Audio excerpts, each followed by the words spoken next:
Muy buenos días, tengan todos y todas y todos ustedes. Mi nombre es Thais Aguilar.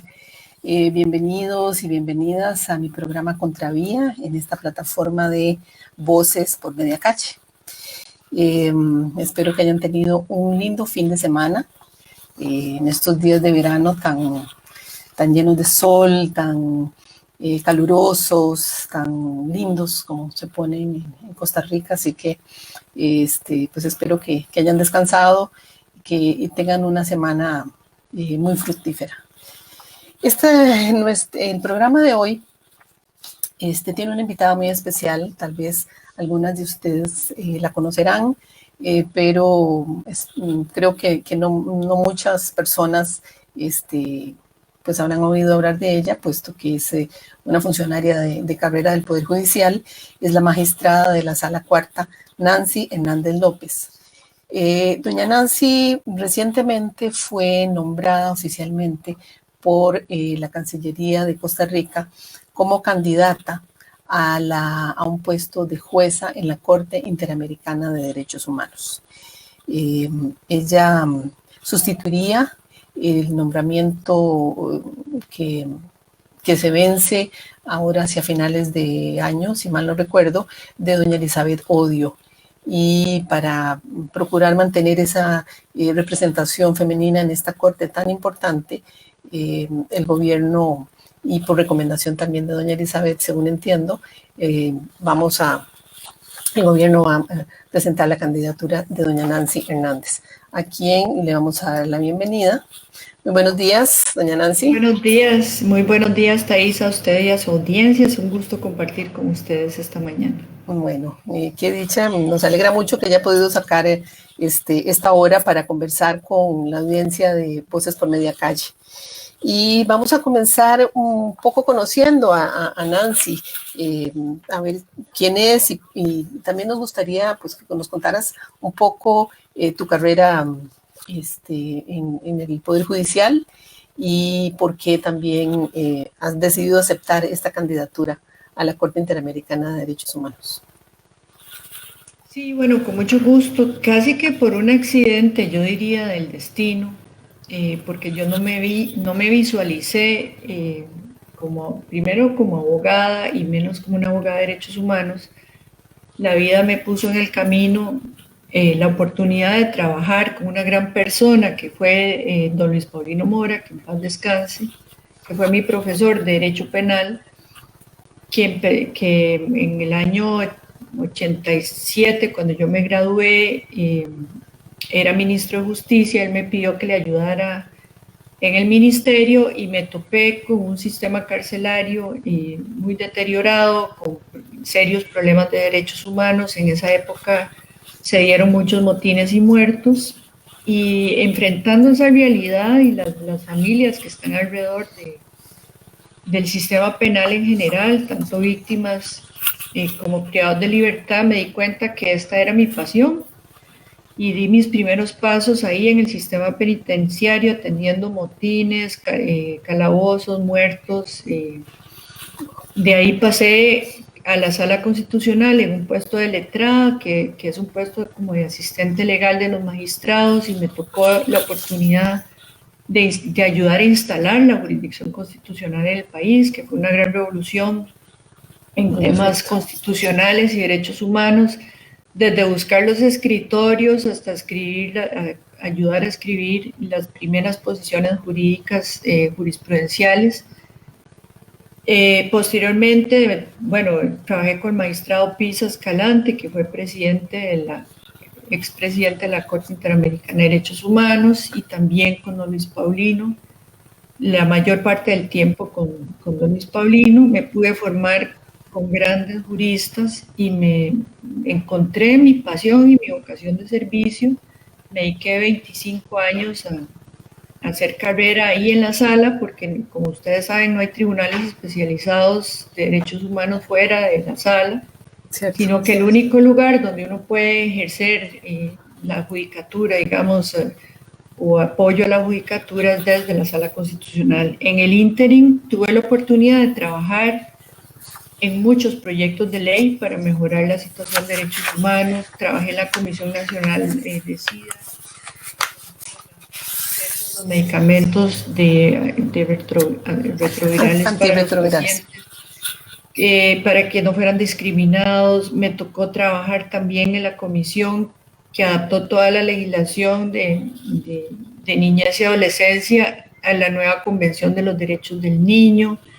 Me tocó trabajar en mejorar legislación de violencia contra la mujer y trabajar en varias comisiones. Y desde luego he estado más de 25 años ya en la docencia. Actualmente soy profesora a nivel de maestría en la Universidad de Costa Rica, donde doy Derecho Constitucional, en 2 maestrías, en la de Ciencias Penales y en la de Derecho Público. De tal manera que tengo un perfil que abarca desde el campo práctico, jurídico y académico, ya con 33 años de servicio en esta materia. Sí, toda la carrera prácticamente ha sido enfocada en derechos humanos. ¿Sos graduada de la Universidad de Costa Rica? Yo soy graduada de la Escuela Libre de Derecho y tengo una maestría en la Universidad de Costa Rica. Ah, ok, perfecto. ¿Y desde hace cuánto estás en la sala cuarta, en la sala constitucional? Bueno, yo puedo decir que soy hija de la sala porque tengo 30 años de estar en la sala. De magistrada tengo 7 años de ser magistrada titular de la sala constitucional. Me ha tocado la experiencia de ver todos los periodos de la sala, con diferentes integraciones de magistradas y magistrados en diferentes momentos históricos. Me ha tocado ver una sala crecer y un país cambiar a la luz de la nueva realidad del fortalecimiento del derecho constitucional y los derechos humanos y el impacto que eso ha tenido en la vida política y en la vida nacional. De las personas, claro. Bueno, más adelante quiero que ahondemos un poco más en ese concepto y en la apropiación de los derechos humanos por parte de la ciudadanía costarricense. Pero primero pues quiero ir despejando un poco lo que significa para usted y para el país también ser candidata, esta candidatura y demás. De quedar electa como jueza en la Corte Interamericana de Derechos Humanos, ¿cómo es ese trabajo en calidad de jueza en ese cargo? ¿Es un cargo a tiempo completo? ¿Podría contarnos un poco cómo es la dinámica de la Corte?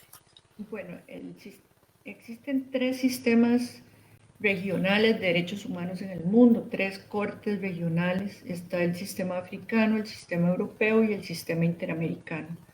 Nosotros pertenecemos al sistema interamericano, que básicamente tiene 2 órganos, que es la Comisión Interamericana de Derechos Humanos y la Corte. Y esto es parte, digamos, del sistema de la OEA. La comisión es la que pasa los casos de derechos humanos a la Corte, que son casos donde ya los países a nivel interno no han podido atender esas necesidades de derechos humanos y se elevan al sistema interamericano, que es un sistema subsidiario y complementario de las Cortes Nacionales para los países que han firmado la Convención Americana de Derechos Humanos y han aceptado la jurisdicción de la Corte. Tiene 7 jueces que son nombrados por 6 años y no es un trabajo permanente, sino que no es de tiempo completo, sino que la Corte sesiona bajo periodos de sesiones ordinarias y extraordinarias, que es, digamos, uno de los temas que se ha dicho que la Corte tiene que superar, porque ya todos los demás sistemas de cortes del mundo trabajan con jueces a tiempo completo, sobre todo por las demandas que hay en el mundo, que son mayores en nuestra región, para atender problemas de derechos humanos. Entonces, eso es un tema, digamos, una mejora que necesita la Corte, pero sí requeriría que yo deje mi puesto en la Sala Constitucional, aunque no es requisito, pero sería para mí imposible, con el nivel de trabajo que hay en la Sala y en la Corte, poder atender. Creo que no sería humanamente posible atender 2 cargos al mismo tiempo. Claro. Es que el volumen se te baja un poco. Se va y se viene, pero bueno, ya regresó. Entonces es un trabajo de tiempo completo, pero la sede de la Corte está en San José, ¿verdad? Sí, la sede de la Corte está en Los Yoses. Los Yoses. En San Pedro, sí. Cierto, ok. Entonces, ¿cuándo es la elección? ¿Cuándo es esa elección? ¿Y cómo es ese procedimiento? La Asamblea General de la OEA es a la que le corresponde nombrar por mayoría absoluta de miembros en voto secreto a los jueces de la Corte Interamericana. Se supone que la sesión, según me dijo la Cancillería, tendría que darse entre junio y julio, pero no se sabe si se va a postergar por razón de la imposibilidad de asistir presencialmente por razones de COVID. Podría postergarse para el mes de octubre, pero en este momento no hay certeza de que se vaya a postergar. Por ahora está convocada, entiendo que en la ciudad de Guatemala sería la sede en esta ocasión de esa reunión. Y a mediados de año, entonces. Ok, perfecto. Entonces, como hemos visto, usted tiene una larguísima carrera en temas de derechos humanos y específicamente en poner a actuar y a defender y a conceptualizar los derechos. Entonces, con respecto a eso y conociendo teniendo claro el conocimiento que tiene de su larga gestión en la Sala Cuarta, ¿cuánta conciencia de derechos percibe que tiene ahora la ciudadanía costarricense? Y para mí eso es un tema interesante porque a veces se critica mucho a la Sala con respecto a algunas de sus decisiones y demás, y todo el mundo que siente alguna violentación a cualquier derecho, ¿verdad? Que incluso ha pasado mucho ahora en tiempo de COVID, pues recurre a la Sala Cuarta. Entonces me gustaría saber cuánta conciencia de derechos tenemos. Culturalmente, el costarricense es de los ciudadanos más litigiosos del planeta Tierra. Es decir, la tasa de litigio de Costa Rica en general en los tribunales de justicia supera por 100.000 habitantes prácticamente la de cualquier otro país. Entonces ya de por sí, culturalmente, el costarricense tiene una actitud de resolver sus disputas en los tribunales muy alta, y eso nos ha obligado a nosotros a tener como país una inversión muy grande en justicia, con una tasa de jueces muy superior a la de los países desarrollados por 100.000 habitantes, porque además tenemos un sistema de justicia mucho más accesible y menos formal que el que puedan tener los países desarrollados, donde para poder llegar a la Corte Suprema o al Tribunal Constitucional se requiere mucho tiempo y mucho dinero. Nosotros tenemos en la Sala Constitucional un tribunal accesible, directo y gratuito en materia de habeas corpus y amparo para toda la población en única instancia, que eso no lo tiene ningún país del mundo, y que funciona 24 horas al día, 365 días al año, bajo un sistema de turnos ordinarios y extraordinarios. Y eso hace que la facilidad de acceso y la prontitud también con la que se atienden muchos de los reclamos, comparativamente hablando con otro tipo de litigios y otros países del mundo, donde los casos pueden durar 10 años para irse a un amparo en España, por ejemplo, hace que sea una jurisdicción muy atractiva para el costarricense de acceder y de plantear sus reclamos. La experiencia mía es que el costarricense utiliza la Sala Constitucional como válvula de escape social a una serie de derechos que están en la Constitución y la ley que no son satisfechos por la política pública. Y entonces el ciudadano ha aprendido a reclamar sus derechos en los tribunales, conoce sus derechos, está educado sobre sus derechos y hace todo lo posible por reclamarlo en las distintas instancias, siendo la sala, digamos, una de las más frecuentemente utilizadas por el costarricense.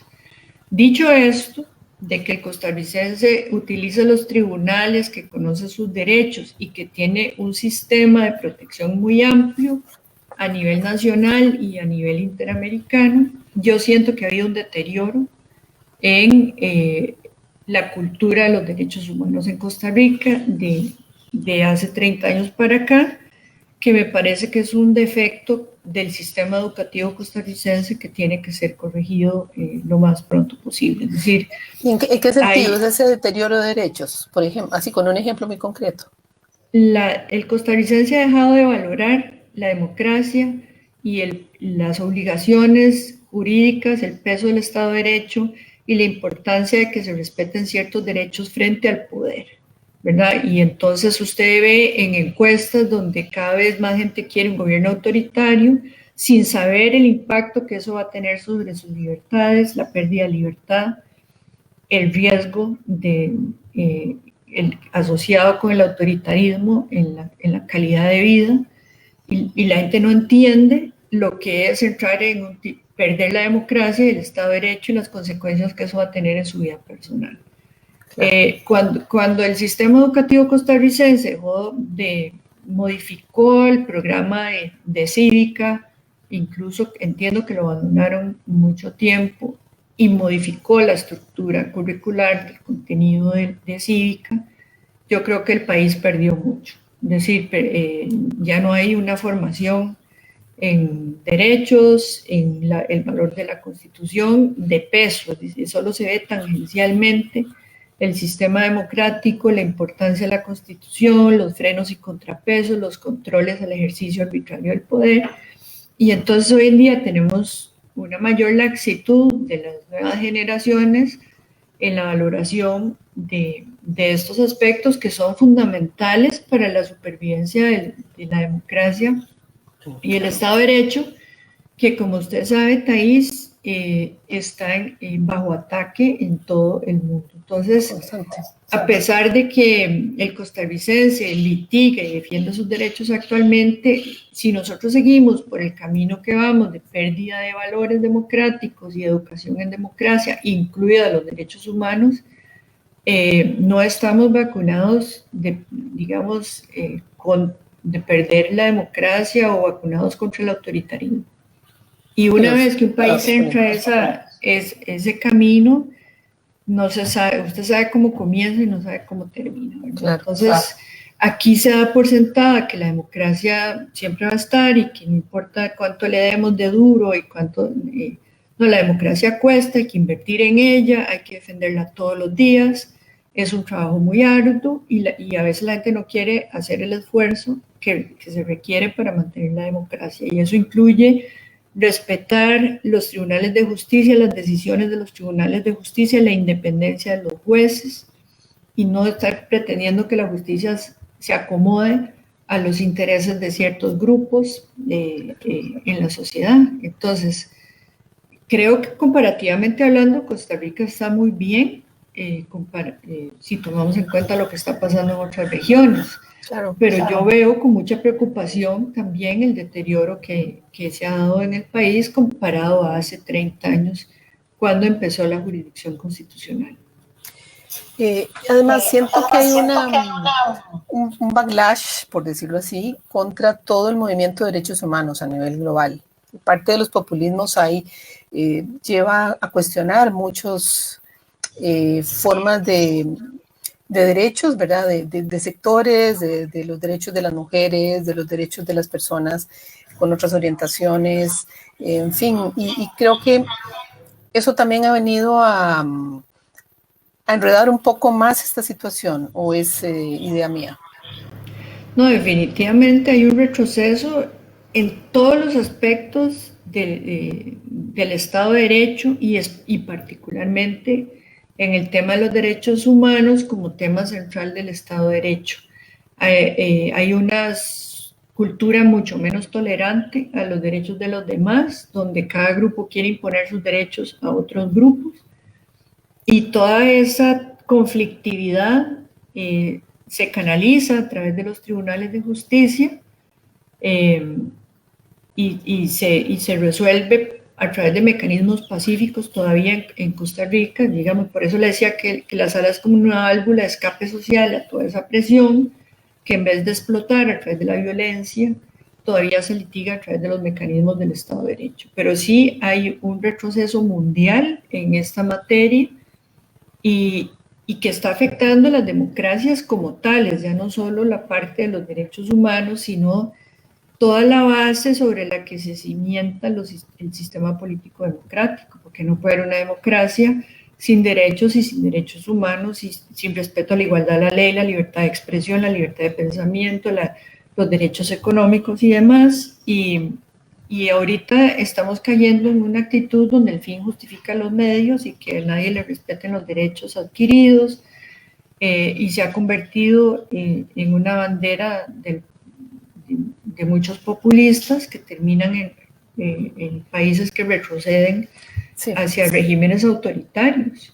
Claro, y la población no se da cuenta que ellos son el gran perdedor de todo este proceso, porque son conquistas históricas que han costado sangre y sufrimiento, y ahí es donde le digo que el sistema educativo está fallando, no solo en nuestro país, sino en general, cuando la gente no valora la historia y no conoce lo que significaría un retroceso para su calidad de vida, en particular para cada uno de nosotros, volver atrás en la historia a la pérdida de libertades que existía antes. Los más perjudicados somos los ciudadanos. Sí, claro, ciudadanos de a pie, la ciudadanía de a pie.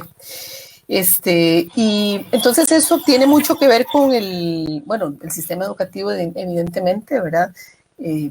Pienso que también puede ser un producto de una manera de manipular también a la gran masa ciudadana, de confundir alrededor del concepto de derechos, porque uno oye muchas veces ese comentario de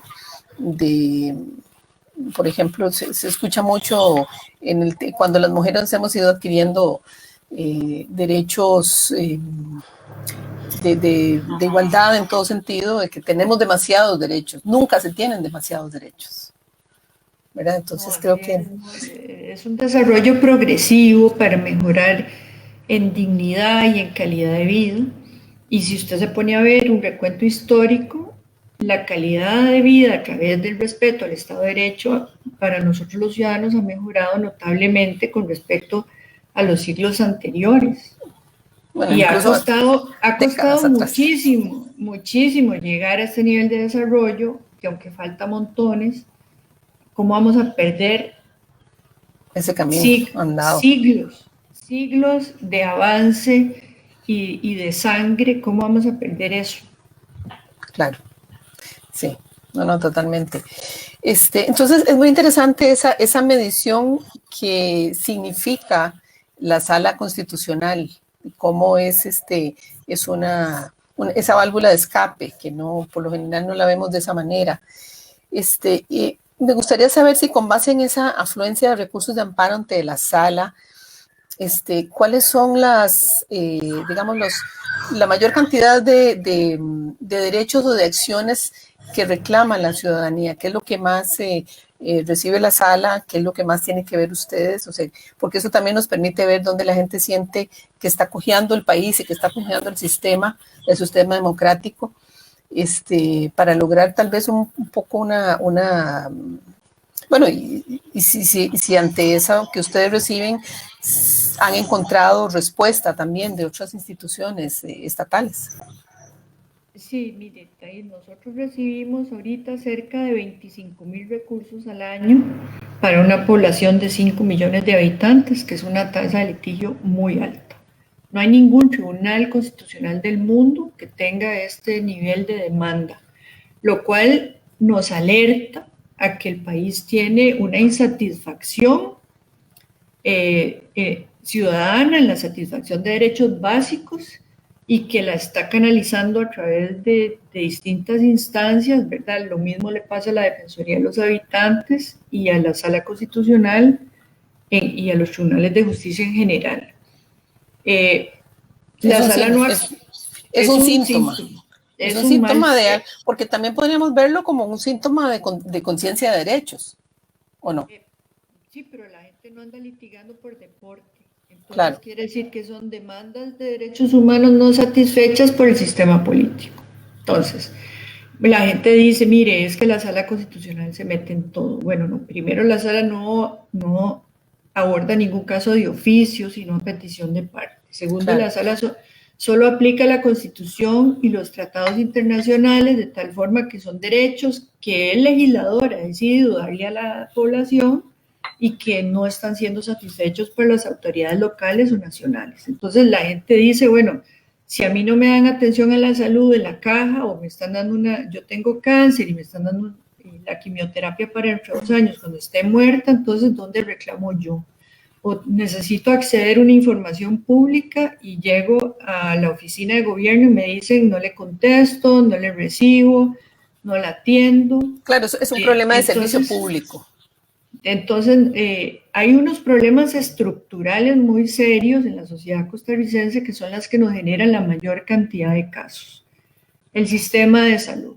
El sistema de salud es en este momento el mayor ingreso de recursos que nosotros tenemos, que son omisiones en la atención a la salud en la Caja Costarricense de Seguro Social, mujeres con cáncer de mama que no les dan las medicinas que sus médicos tratantes les recetan, operaciones a plazos a veces ridículos para enfermedades serias. O sea, las listas de espera, las famosas listas de espera. Listas de espera, falta de acceso a medicamentos, problemas de infraestructura hospitalaria, que ahora se vieron agravados por el tema del COVID, porque las autoridades de salud le han tenido que dar atención a eso. El otro foco de problemas estructurales que nosotros tenemos es la falta de acceso a la información pública y del respeto al derecho de petición de los ciudadanos. Entonces, tenemos un serio problema en la administración pública y en la administración municipal, donde las autoridades creen que no le deben respuesta y cuentas a los ciudadanos cuando la Constitución y los instrumentos de derechos humanos que hemos firmado son clarísimos al respecto. La ley es muy estricta. La ley dice que hay que dar una respuesta en 10 días, que hay que dar acceso al expediente. Y entonces sobre eso tenemos el segundo foco de casos, que son miles de casos de eso. ¿En porcentaje cuánto es? Perdón, más o menos cuánto vienen siendo. Bueno, de amparos, ahorita más del 50% serían de salud y por lo menos un 30% de acceso a información pública y derecho de petición. Wow, son muy altos. Y en habeas corpus tenemos el tercer foco estructural que impacta masivamente la sala, es el colapso del sistema penitenciario nacional. Y ahí tenemos valoraciones de privados de libertad que no se hacen o no se hacen a tiempo, falta de acceso a la salud, problemas de convivencia, abuso policial, tortura, todos los problemas que tener una población tan conflictiva como esta genera en espacios hacinados. Y ahora con la pandemia peor, porque y todo se ha atrasado, no los pueden valorar a tiempo, no los pueden sacar a juicio, a veces ni audiencias virtuales, les han suspendido visitas y visitas íntimas y procesos de valoración. Entonces, eso ha generado un tercer foco estructural de casos masivos a la Sala Constitucional tremendo. Y después tenemos ya violaciones específicas de derechos humanos que se han agravado con la pandemia, donde el ciudadano reclama el cierre de negocios, la restricción vehicular, el orden en que se reparten las medicinas y temas en los que la sala, ya sea por razones técnicas, de efectos de los amparos, no ha podido entrarle a los temas, o por falta de prueba técnica para contrarrestar una decisión técnica, pero igual los casos hay que conocerlos, verlos, votarlos, aunque sea para rechazarlos. Nosotros tenemos un número muy alto de admisión de casos y de estimación de casos, que se llama de casos con lugar, tanto en habeas corpus, amparo y acciones de inconstitucionalidad.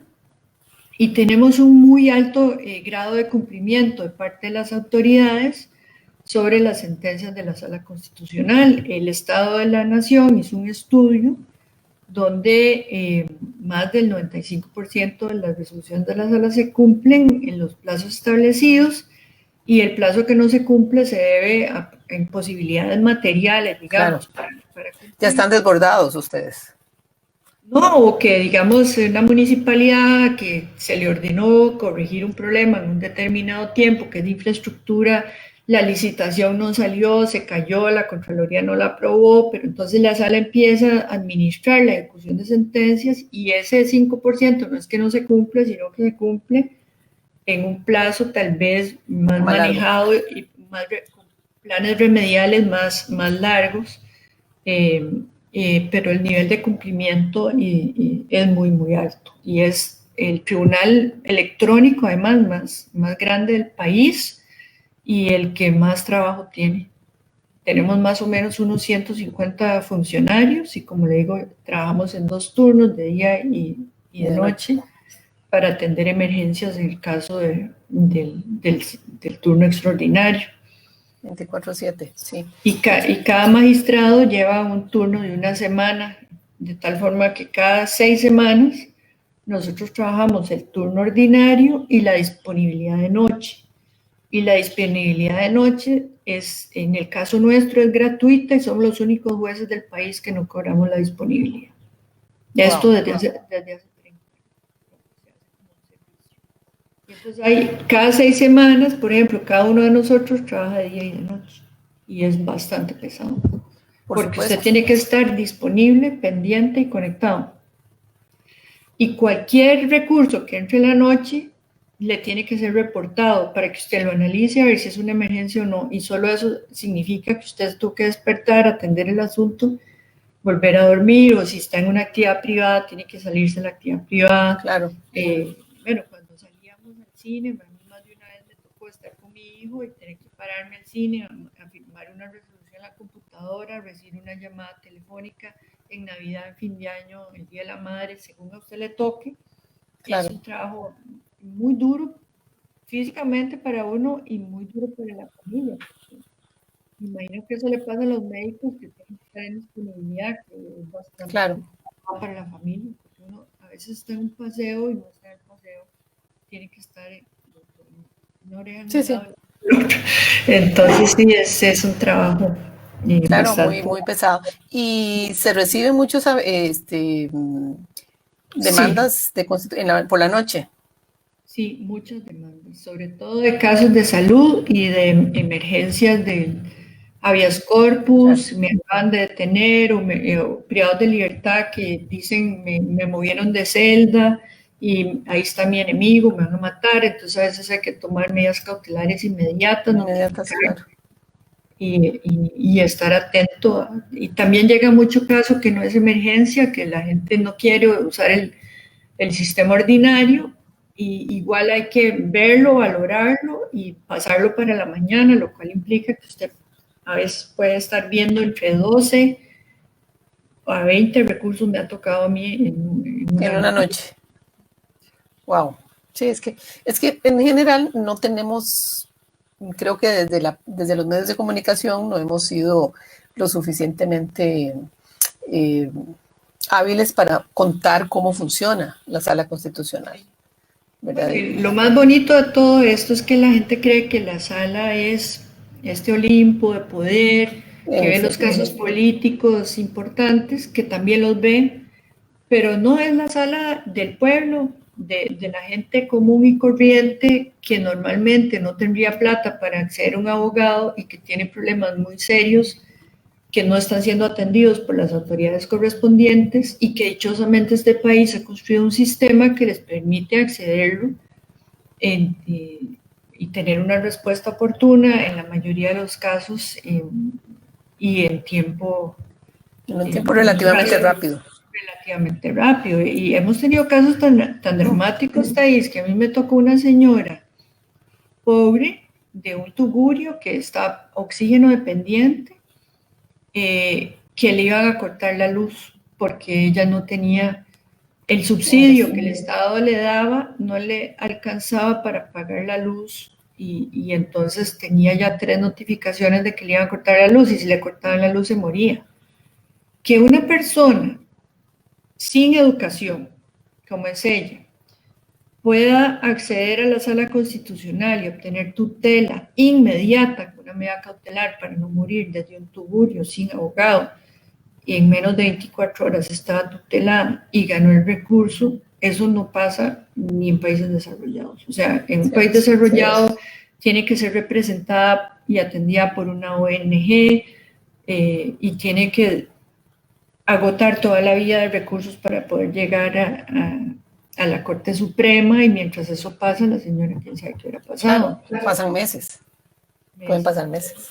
Casos así de vida o muerte, de dramáticos para la gente más sencilla del país, que es la que más se beneficia con el funcionamiento de la Sala Constitucional. Y cómo es interesante cómo la gente se ha apropiado de ese instrumento, porque entonces en el fondo lo que demuestra es una conciencia de derechos para de parte de la población. La gente conoce sus derechos y los defiende a muerte ahí en la sala, por eso es la cantidad de demanda caso que nosotros tenemos.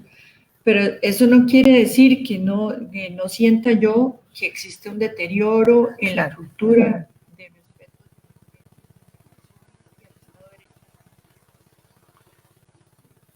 Se fue déjalo ver, a ver. No se oye. No. Ahora sí. Es como, qué extraño, se va y se viene la señal.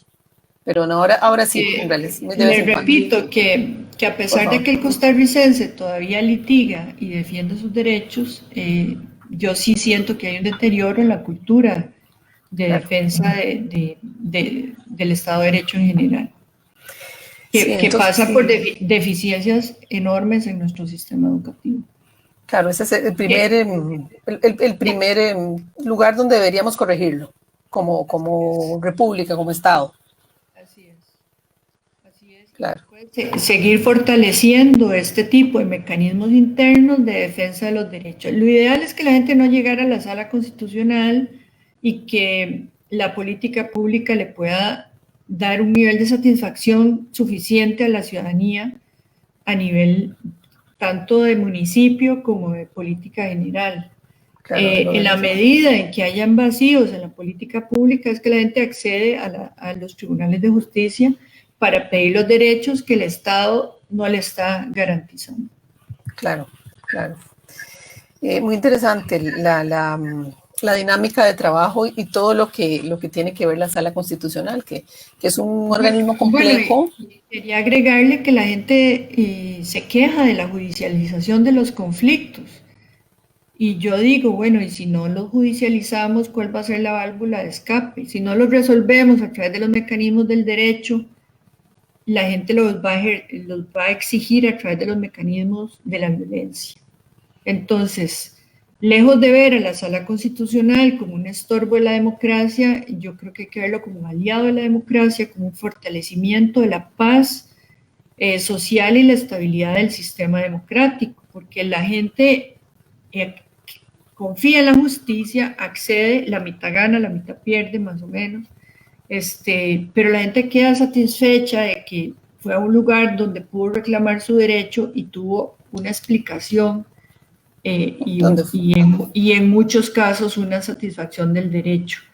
Y muchas veces la respuesta que no le da la autoridad cuando va al mostrador se la tiene que dar a través de una sentencia, claro. ¿Verdad? Cuando no le contesta una petición y la persona le dice, dele una explicación. Y muchas veces la explicación no es para satisfacer el derecho que el ciudadano quería, pero por lo menos tiene una explicación de por qué no. Tiene una rendición de cuentas. Se le da la razón muchísimas veces en cantidades increíbles de casos que se estiman o que se declaran con lugar en la Sala Constitucional. Y eso sirve para la estabilidad y paz social. Entonces, todo lo que nosotros invertimos en justicia, en general, nos lo ahorramos en conflictividad social y en violencia social. Claro, es un contrapeso a ese sentimiento de abandono, me imagino, de parte de la ciudadanía. Entonces, en este caso, y con base en esa, digamos, en esa apreciación que haces del trabajo de la sala, ¿cuáles serían, o sea, cómo podemos como país ir solucionando estas deficiencias, además de la necesidad de mejores, digamos, de una mejor currícula educativa donde se explique mucho mejor cómo funcionan los poderes de la República, las instituciones, que una siente que hay un gran desconocimiento alrededor de eso, de lo que son los pesos y los contrapesos. Pero ¿en qué otras instancias podríamos tocar para que la gente, porque tal como lo describís, parece que a las personas les falta tener una atención mínima de parte de los organismos estatales. Y lo que demanda se siente satisfecha con una respuesta hacia algo que considera que es una violación de su derecho. Aparte de mejorar el sistema educativo, que para mí desde primer grado hasta 12º hay que dar machacar mucha educación en democracia y en respeto al Estado de Derecho y a los derechos de las personas. Eso no debe ser un programa ni de tercer año ni de quinto año, eso tiene que ser transversal a toda la educación. Y eso es lo que nos ha diferenciado a nosotros de otros países que tienen que vivir bajo regímenes autoritarios o bajo regímenes democráticos de papel, donde viven una gran violencia y un gran autoritarismo en la vida diaria. Entonces, aparte del sistema educativo, nosotros tenemos que abordar el sistema de la Caja Costarricense de Seguro Social, que tengo que reconocer que han hecho esfuerzos importantes por reducir las listas de espera. Ellos tienen un plan de atención, han tratado de crear un sistema de expediente electrónico y un manejo de las cirugías ya bajo programas utilizando la tecnología y demás, claro. Pero el problema es que la carga de la enfermedad que llaman cambió en Costa Rica, la población cambió con la misma infraestructura. Entonces, se siguió programando para las mismas enfermedades cuando, por ejemplo, el cáncer de mama aumentó terriblemente y la caja no estaba preparada para ese impacto. Hoy en día ya nosotros tenemos menos casos de cáncer de mama en la sala, pero tenemos de otro tipo de cánceres donde la caja no ha podido invertir en medicina, en infraestructura, lo que la población está demandando. O sea, eso quiere decir que la caja no proyecta tampoco, no está proyectando las enfermedades que vamos padeciendo la ciudadanía costarricense en este desarrollo. Probablemente lo tienen plenamente identificado y proyectado, pero debe ser un problema presupuestario, que la enfermedad está creciendo más rápido que la posibilidad de la infraestructura de ser satisfecha. Y eso pasa por un tema también de prevención a la salud, donde también hay que invertir para que el sistema hospitalario no sea tan caro, porque lo ideal es que la gente no llegue a tener cáncer, infarto, derrame, diabetes y que tenga un programa de prevención a la salud, que es donde a mí me parece, sin ser especialista, pero por simple lógica, que falta educación costarricense también en ese campo y más acceso a programas de ejercicio en parques públicos financiados por municipalidades, por el Estado, para el adulto mayor, más piscinas, más lugares recreativos, mejor información sobre la dieta para calidad alimenticia y demás. Y también una cultura de trabajo distinta, porque se sataniza, por ejemplo, en el sector público se sataniza si el funcionario tiene una hora de ejercicio y Dios guarde sean las instalaciones pero nadie ve que el nivel de incapacidades le sale más caro al sistema que si ese funcionario estuviera sano. Claro. ¿Verdad? Sí, en realidad ese esparcimiento se ve como una vagabundería cuando es una inversión preventiva. Sí, y en el tema del acceso a información y petición, que es un tema de 30 años ya de jurisprudencia en la sala, para mí tienen que haber sanciones disciplinarias. Mientras el funcionario le siga saliendo gratis el amparo, que aunque le tuvo que dar la información a la persona, no le costó nada en lo personal, va a seguir repitiendo esas malas prácticas y esas malas conductas y el sistema sigue recargado. O sea, ¿cuánto le cuesta al Estado? Bueno, al ciudadano tener que ir hasta la sala, plantear un recurso, esperar. 7 jueces, 150 funcionarios, ¿verdad? Para atender miles de casos de temas que se repiten y se repiten porque los ciudadanos no quieren cambiar su conducta. Entonces, en el momento que la ley diga que además de la estimatoria tendrá que enfrentar un proceso disciplinario por no haberle dado respuesta oportuna al funcionario, yo creo que eso bajaría notablemente esa actitud. esa actitud. Y el tercer tema, para que la sala deje de estar colapsada como está, es el tema del sistema penitenciario. El país optó por una política represiva por decisión política. Es decir, nosotros no estamos invirtiendo en prevención del delito lo que deberíamos como Estado. Decidimos que íbamos a castigar, a subir las penas, a criminalizar casi todo, pero dejamos la infraestructura penitenciaria igual. Y eso es lo que nos tiene al borde del colapso del sistema penitenciario y también al borde de tener que enfrentar responsabilidades internacionales por eso. Entonces, hay que invertir. Si la decisión política del país es la represión, tiene que haber las condiciones mínimas humanitarias a las que el país se comprometió a través de instrumentos internacionales de derechos humanos de satisfacer. Y entonces hay que mejorar la infraestructura carcelaria y más espacios y más atención. Y trabajar más en la prevención. Lo ideal sería la prevención, pero si el país políticamente optó por eso, lo mínimo que puede hacer es mantener su compromiso internacional con las condiciones mínimas de los privados de libertad y sus familias para resolver este otro tercer foco estructural que está haciendo y que está impactando muy fuertemente a la sala constitucional. Claro, y bueno, y a la ciudadanía en general.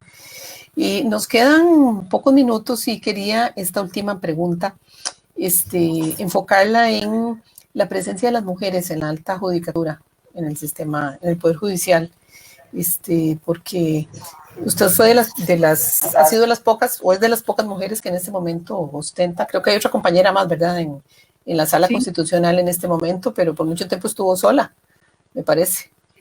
Y se repite en las otras salas, y bueno, ni hablar ahora con todo este proceso preelectoral que estamos viviendo, que hay una clara ausencia de mujeres en candidaturas de puestos importantes, sobre todo la presidencia. Persiste a pesar de todo ese balance de género. ¿Cómo lo ve usted? ¿Cómo hacer que las mujeres participen más? Bueno, tomando en cuenta la carga de trabajo que nos acabas de describir. Bueno, mire, uno puede ver el vaso medio vacío, medio lleno. Si tomamos una radiografía actual, nosotras estamos definitivamente mejor que hace 30 años. Cuando yo entré al Poder Judicial, hace 30 años no había mujeres del todo. O sea, eran muy pocas mujeres, pero a todo nivel. Los conserjes eran hombres, los choferes eran hombres, los secretarios eran hombres, los jueces eran hombres, los jefes eran hombres, administrativos, todos los policías, todos eran hombres, todo era hombres. Claro. Actualmente, el Poder Judicial tiene paridad en la mayoría de los segmentos, incluso los estratos gerenciales. Ahorita en jefaturas hay más mujeres que hombres. Y en la judicatura hay una paridad. Incluso creo que la última medición había un poquito más de mujeres que hombres. Pero en la magistratura no. ¿Y por qué? Porque el puesto de magistratura pasa por una elección en la Asamblea Legislativa, donde a su vez hay un problema de representación. Entonces, no es sino hasta la sentencia de paridad horizontal, que a mí me correspondió el honor de redactar, que las listas de mujeres de candidaturas se encabezaban solo con hombre, y las mujeres se ponían en las partes de abajo de la lista, tal forma que casi nunca salían las mujeres. Sí, no estábamos en los primeros lugares. Entonces, en una sentencia de la sala, que a mí me correspondió redactar, la sala dijo que la paridad no solo tenía que ser vertical, sino horizontal, de tal forma que si usted empieza San José, el encabezamiento de la lista San José con hombre, a la juela tiene que ser mujer, y para que no las pusieran en las últimas partes de la lista. Eso aumentó significativamente el número de diputadas, yo creo que a su máximo histórico en esta oportunidad. Cierto. Y eso ha significado también una mayor elección de magistradas mujeres, porque es un acto reflejo que entre mayor paridad tiene el Congreso, mayor paridad va a tener la judicatura. Ahorita habíamos pasado a 5 magistradas de 22 y logramos otra vez recuperar 8 espacios en la Corte Suprema de Justicia, pero Imagínense que en la Sala Constitucional, en los 30 años, ha estado doña Ana Virginia Calzada, sola estuvo hasta que Muchos años, ¿cierto? renunció, y yo entré los últimos 7 años como la última mujer, hasta ahora que está por primera vez en la historia dos mujeres con la elección de la doctora Ana María Garro Vargas, que es mi compañera Cierto. actual, pero el mismo problema existe a nivel de Corte Interamericana de Derechos Humanos, que en 40 años de tribunal solo ha existido 5 jueces mujeres. Por eso es que, bueno, yo celebro naturalmente la decisión del gobierno de la República de postular mujeres, y eso es lo que me abrió a mí la oportunidad de ser nominada para este cargo. Y el presidente Alvarado, en la inauguración del año judicial de la Corte Interamericana, dijo que él se comprometía a que el país, frente a una vacante, iba a postular mujeres y a impulsar en el sistema interamericano que los otros países hicieran lo mismo. Porque no podemos tener tribunales de derechos humanos que velamos por la paridad con un defecto estructural de que nosotros mismos no tenemos paridad, porque eso es una incongruencia. Claro. Pero bueno, pero también pasa por las candidaturas que presentan los países miembros. Sí, bueno, Costa Rica, ahorita, gracias al impulso también de... Claro, a la toma de conciencia del presidente, pues se logra solventar eso. Y al impulso que le ha dado doña Elizabeth Odio como presidenta de la Corte a nivel regional, de que y todos los países nominen mujeres, en este momento hay 5 candidatas también para el puesto de la Corte Interamericana de Derechos Humanos, que yo creo que es, si no me equivoco, la mayor cantidad de mujeres nominadas en la historia. O sea, muy buena competencia tengo en este momento. Sí. Bueno, pero se nombran otros, vencen otros nombramientos para esa época. Sí, supongo. Entiendo que son como 3 plazas, no sé si son 3 o 4, pero hay que reconocer que aunque tenemos muchísimo camino por recorrer, también es mucho el camino que se ha recorrido, porque hasta recientemente en la historia nosotros apenas adquirimos el derecho al voto y ahora ya adquirimos el derecho a ser votadas, que eso va a tener un impacto de réplica y de irradiación sobre todos los puestos de jerarquía en el Estado costarricense, y eso a su vez irradia para abajo, como usted lo sabe perfectamente. Entonces yo creo que si bien es cierto, nos hacen falta, dicen que otros 70 años para alcanzar la paridad completa, yo creo que no, que ya el pace, ¿verdad? El ritmo es muy acelerado hacia la paridad. Y creo que las nuevas generaciones también, las chicas más jóvenes, ahora también están más conscientes, vienen más dispuestas a pelear esos puestos, están más conscientes de prepararse. Las chicas y los chicos, ¿verdad? Tienen otra formación. Yo que soy madre de un muchacho, él tiene, no por formación mía, sino en general ya del cambio cultural y generacional, él es muy pro derechos de la mujer y muy pro derechos humanos en general, también tengo que decir. Que además son muy conscientes y muy exigentes en la dignidad y en la igualdad de trato hacia los demás, y en materia ambiental ni qué le digo. ¿Verdad? Cierto. A mí me traen a mecate corto con el reciclaje y todo. Sí, no, pero siempre se necesita, o sea, llegará un momento en la historia de la humanidad que ya no necesitemos acciones afirmativas, bueno, eso esperamos estar vivas para verlo, y espacios donde estemos señalando que se necesitan mujeres, porque en realidad pues representamos el 50% de la población del planeta, somos mujeres muy preparadas en general, así que merecemos estar en esos sitios donde todavía pues sabemos que cuesta acceder, aunque mucha gente diga que no es así, pero sí todavía hay muchos otros mecanismos perversos que impiden que eso se dé, pero bueno, ahí todavía estamos. No sé si podemos ir cerrando, nos queda un minuto para ir terminando el programa, y ¿Qué expectativa, cómo se ha sentido con esta candidatura? Me gustaría saber. Mire, yo me siento tan agradecida y tan honrada y sobre todo tan conmovida con el apoyo que he recibido de tantos sectores y de tanta gente que, incluso de exalumnos míos que tenía muchos años de no saber de ellos, desde el más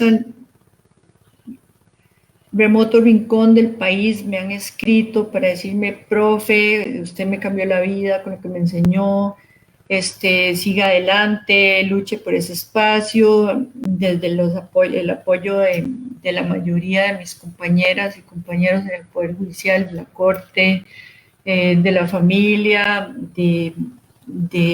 bueno, ha sido de un sector muy importante de la prensa también, ha sido.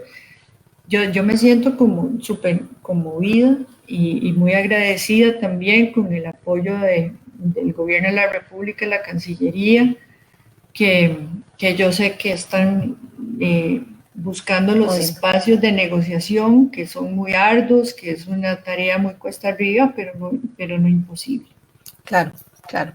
Bueno, pues entonces estaremos muy pendientes de los meses de junio, julio, que sea cuando se haga la reunión de la Asamblea General de la OEA para este nombramiento, para ver pues cómo queda, y ojalá pues que se logre y tengamos ese puesto con su representación.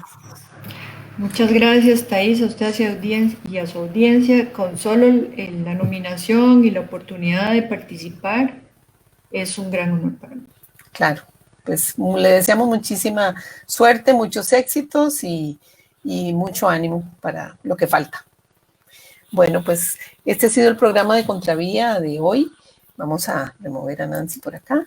Y les esperamos dentro de 8 días con un tema muy interesante que ya estoy preparando sobre fintech y la participación de las mujeres en la cotidianidad, en las tecnologías, cómo las tenemos ahí, las conocemos y las hemos ido usando y no nos hemos percatado de ella. Vamos a hablar con una especialista sobre este tema, así que les espero dentro de 8 días. Que tengan una linda semana. Muchas gracias.